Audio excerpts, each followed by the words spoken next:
Hey guys, welcome to another episode of Outrun the Neon Sun. This is Dan and I'm excited to bring to you guys another video. Why am I going to do this video? I want to explain, but before we get to that, let's go back in time for just a second. Let's think about the time when we were in the actual arcades. So bear with me for a second and let's get started. Back in the 80s, most younger teens or tweens had a dream. It wasn't necessarily a dream to run with Ricky Henderson in the Athletics on the base paths or go to every game like Cal Ripken Jr. with the Orioles. He wasn't to throw the ball like Dan Marino and the Dolphins or John Elway and the Broncos, or even skate with the likes of Wayne Gretzky or Luc Robitaille. We may have dreamed of those things for a little bit, but those weren't constantly a dream, I would argue. They came and went like seasons of the year. The dream that was constant, that dream was simple. It was a dream to have an arcade in our homes. Now, do you remember the arcades? What was yours like? Honestly, as you're watching this right now, what was your arcade like? Each town, it seems, had a few. Mine was no exception. The one I remember most was called the Yellow Brick Road Arcade out in Palm Desert Mall. It's not where I grew up, but it was where I frequented often. And in these arcades, what were your greatest memories? What games stand out to you as the quintessential game that takes you back to all those years? For me, there are two very different games. The first one, and for very different reasons, the first one is Golden Axe, and running up quarters as a 10-year-old playing with my older brother Josh. I mean, I never beat that thing on the arcades. Most kids didn't necessarily beat the games. Beat 'em ups cost a lot of money at the end. I mean, I idolized my brother Josh and thought he was the best gamer ever until I got a little bit older. But Golden Axe will always reign supreme as one of the most special games I could ever imagine. The second one is simple. It's the Star Wars Vector graphics machine because I had a P behind it in the actual same arcade, the Yellow Brick Road. Pretty appropriately named, it was very yellow after I went in there. Because I couldn't find the bathroom. It was the darkest corner and it was what I did. I don't justify it, but Star Wars is not only synonymous with green lightsabers, but yellow lightsabers as well. Sorry, not sorry. We'll move on. But what are your top games? Now, there are various and sundry reasons on why we rank our games and put them at the top. Games come and go, and we may be obsessed with a game in our youth, but does it hold up today? And what's so great about this is that your top games are going to be different than my top games. So as you guys will see in a second, I have a plethora of games in my arcade. I basically have a home arcade right now, and I absolutely love it. Because of @games, that I can download any games I want for my @games cabinet, or at least some. I have a Pandora's Box now hooked up to my Street Fighter II cab. So I have 3,000 games there, which is most of the actual arcades. I have a ton of different options. I have the MVSX SNK Neo Geo cabinet, which has 50 plus, which apparently I'll get an upgrade to that where I can have every single Neo Geo game ever made in the arcade position. I'm playing that. I mean, I'm kind of spoiled significantly. I think we all are in this day and age. Even though your arcades at home may not look like mine, it may be looking 1,000 times better than mine. I don't know. I just had to put some janky tape on the wall because I couldn't paint my walls, but it looks okay. Whatever, we'll move on. So what are my top 5 games? And why am I mentioning them? Why am I talking about them right now? Well, because I'm making this video for those who might be on the fence on what they want to buy next. I've done a video like this before, kind of, but I'm not like some TikTok challenged youth where I need to have like attention on me because I have such a great arcade. I'm not trying to promote my arcade. I'm trying to encourage you guys to go and purchase your own arcades and what you might want, what might be next, right? Your next level to create that really cool feeling in your actual home, because that's what these do. They create that nostalgia. So there's a couple though that I just want to say this. So the truth is I thoroughly enjoy these cabinets. And I know not everybody will. I know not everybody is thoroughly enjoying them right now. I know there's a lot of angst and anger on the Arcade 1-Up community. I know that recently what they put out for CES, we have a lot of people complaining and arguing and saying, oh my gosh, this is trash or what have you. But the reality is we are very blessed. Very blessed to be able to have this opportunity. We're blessed to be able to complain. These are such first world problems, it's not even funny. I mean, look at all the people. There are so many people who don't have the blessing to be able to complain about what kind of arcade they have in their homes, that the buttons aren't great, that it's lagging a certain way, or that the controls, they should have upgraded the controls because I'm spending all this money. I mean, what a blessing that we can even complain about that. I mean, can we just stop and think about that for a second? I say that a lot in these videos, but a lot of people are just complaining. You're not in the hospital. And if you are, you're probably not complaining about buttons on your arcade that you bought for $600-700. Right? I mean, a lot of us have family, friends, relatives that are struggling right now. And so what I do with this counseling, and I constantly am counseling because that's my main job as a pastor, is I'm encouraging people when they come up here and they play these games. Some of them are like 60, 70 years old, and they're playing these games, and I kind of make some of them play, and it's really funny because they really enjoy it. And that's what these are for. They're just for enjoyment. They aren't for us to be negative. So my encouragement is start putting out positive content about these arcades. Stop being so negative about them and complaining. Just if you really despise it, just don't say anything. I mean, it's better to say nothing, right?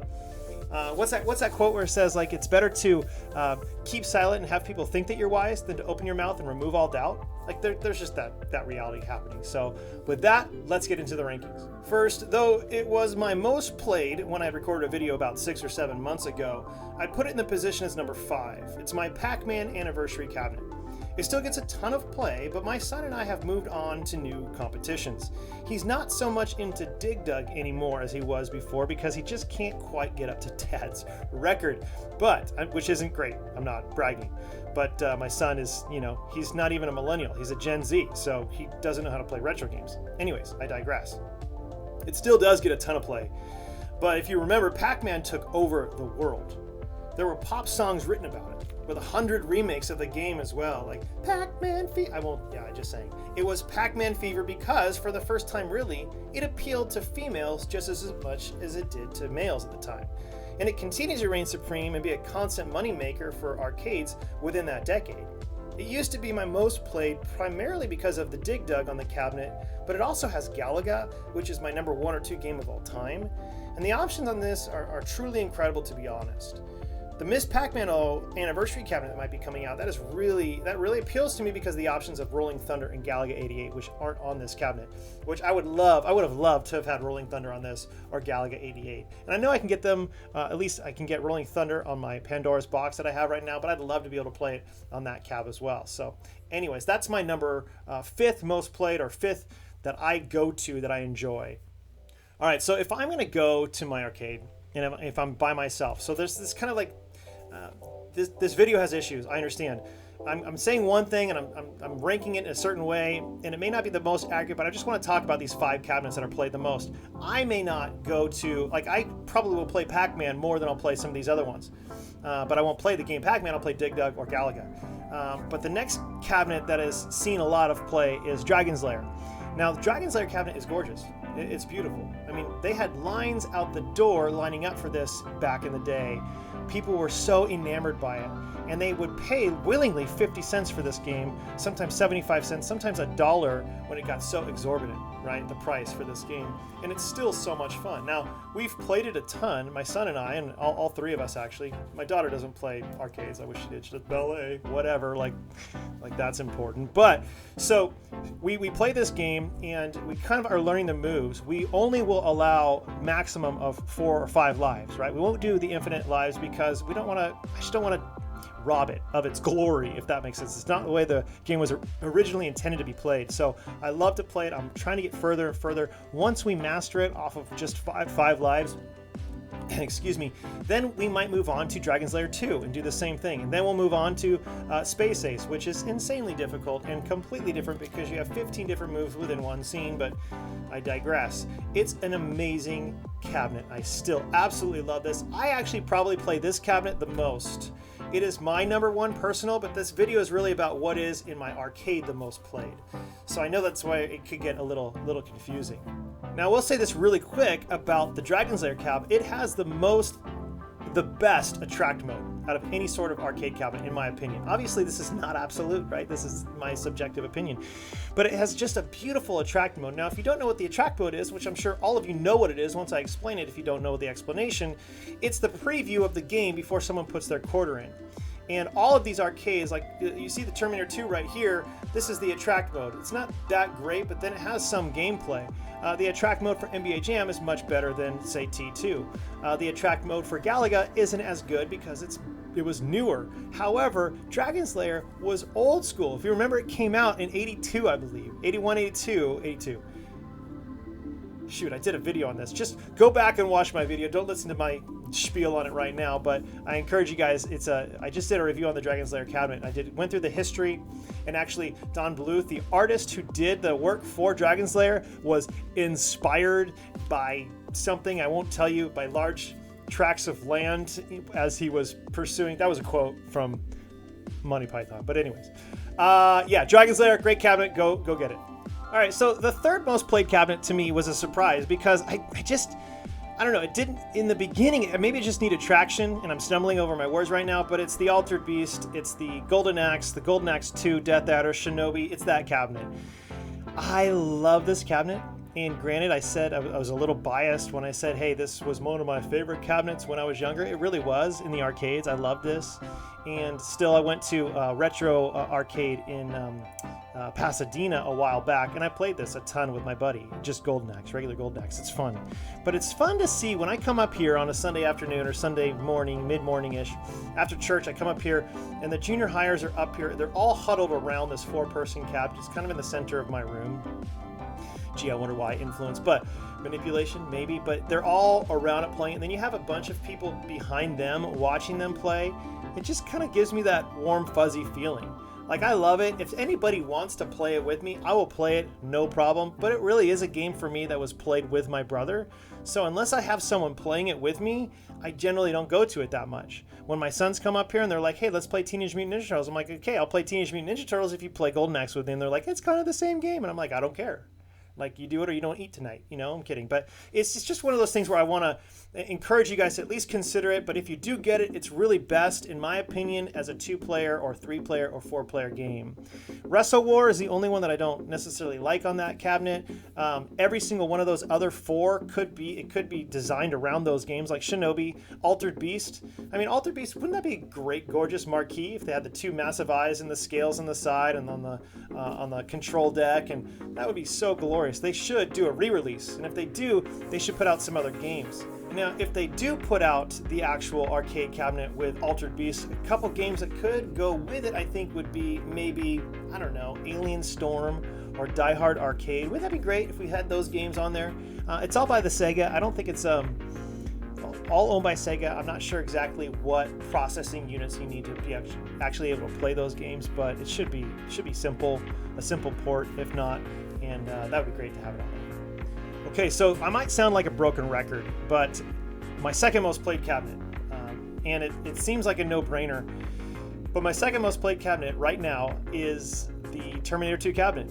I mean, it's the most attractive cabinet that I have, that most people want to go. They go, ooh, they want to see the guns. I mean, for some reason, we're a violent culture or something. Say what you want to say, but it's great. It's glorious. Of course, the guys, my son who brings his high school friends up here for the first time, what's the game they go to first?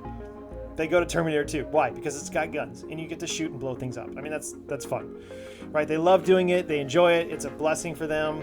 They come, but kids constantly are playing this cabinet. It was the first arcade based upon a movie, right? They actually shot the arcade the same time they shot the movie. So when the movie came out, the game was already made. It was in the theaters right when you exited the movie, and it was just a great partnership that they had. Definitely Terminator 2. A lot of people go, oh, it's not that great. There's only one game on it. It's so good. Yeah, there's one game on it, but it's an amazing game with light gun technology. And I remember I was talking with B Kong, and he's like, well, you can use different means to shoot. Like, he has Terminator 2 downloaded on his Star Wars cabinet, right? Because he mods everything like a master.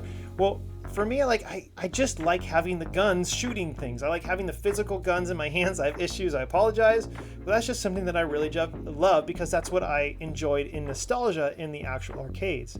So if you're on the fence with Terminator 2, I actually did another review of that. I'm not trying to plug all my things, but I really love that game. I encourage you to give it a try. There's a lot of negativity. You can easily mod the guns and make them just spray paint them black. You just got to cover the front, and then you dry brush it with a little silver, and you're fine. You're good to go. It's fun. Yes, I can hide the wires. I still haven't, but oh well. Now finally, for the first position, the one that's played the most right now, and this, I am biased, right? Because I've only gotten it maybe like 3 or 4 weeks ago. I got it at the very end of 2022, and I saw it at Best Buy. I picked it up, and it was great. It was on sale. Someone had returned it, and it was the Marvel vs. Capcom 2 arcade. This has 8 gorgeous arcades. I love this arcade. It's so much fun, and everybody's playing it. I mean, there's not on a Sunday morning, on a Monday night, or whenever the youth come over, or whenever my family's over, one of my kids are always on that arcade. They just are. They love NBC2. They love the Marvel vs. Capcom 1, but the one that's played the most obviously is Marvel vs. Capcom 2, and they love it. And it's just a game that they love, and they're constantly playing. And people are now trying to do bragging rights and talking trash on Sunday, so it's really good. A very godly influence on these kids to talk trash to each other through these arcades, but that's okay. These are just my assessment of what I've seen. I could go through all of my arcades and kind of rank them, but that's going to take too long. The Marvel vs. Capcom community has been very upset with the Marvel vs. Capcom 2 cabinet. Arcade 1-Up had promised to like free, MVC2 is free, free MVC2. And I learned through a bunch of you guys commenting on these videos that was not the case, that they did not really free it. There's lagging issues on the monitor. I have not experienced any of that. There is still no online play as of like this recording, so I don't care about that, but I know a lot of people do, so I'm a little biased in that. It's not a negative to me, since I don't really play online at all, ever. I'm not looking at top scores. I'm not playing online for the Terminator cabinet to see who has the top scores. I'm just enjoying it for what it is. And maybe that's too much of a simple person. I know that the Marvel vs. Capcom community is very passionate for their game, and they should be. I mean, I'm passionate for Golden Axe. They're passionate for Marvel vs. I get it. I totally do. They're upset. They have actually valid reasons to be upset from their opinion, from their standpoint, so I want to support that as well. However, I love this cabinet. It is the #1 cabinet in my arcade, and it's just so amazing. So anyways, that's my top 5. So that's it. That's my top 5. I mean, what a blessing we have that we can get these actual arcades in our homes. I mean, you have things like At Games, which I'll do a review of the At Games Micro, or Mini, excuse me, which I got on sale for $150 at Sam's Club. If you can find any, go get it right now. It's like the leftovers from the holiday shopping. There's a little bit. In fact, I'm going to wait till next year to probably buy any more because I got them for so cheap. You can get Blitz, like I said, at Costco for $200 right now, though there's only a few left in the entire Southern California area for Costco's, and they might not just do it. They say, quote unquote, $359, but you can talk to the manager for $200. Trust me. Anyway, so I don't have NFL Blitz, but my buddy just did that. So, he got the last one in my Costco, and I was a little upset. I don't have NFL Blitz, but that's okay. I hope you enjoy this. There is a lot of sarcasm, but there's a lot of stuff going on. If you like this video, please like and subscribe. It does support. I'm trying to get up there to create more positive content. I mean, there's so much stuff happening in the arcade community. We have At Games, which is a great one. We have the II Arcade, which a lot of people swear by and say this is great. We don't have to be and or, right? It's both and, right? It's so we can enjoy all of these different companies creating these different things. And also you have like the Neo Geo Mini International. You have the Capcom. I think it's like a mini. I'm not sure exactly what it's called. Capcom. Gamers Reckoning did a great review on that. So there's small little things that you can bring home and hook up to your TV and play it that way. There's just a lot of stuff going on. So it's a good time to be involved in arcades. But like I said, if you like this, please subscribe. So anyways, I will talk to you guys soon. Please keep outrunning that neon sun and enjoy your life.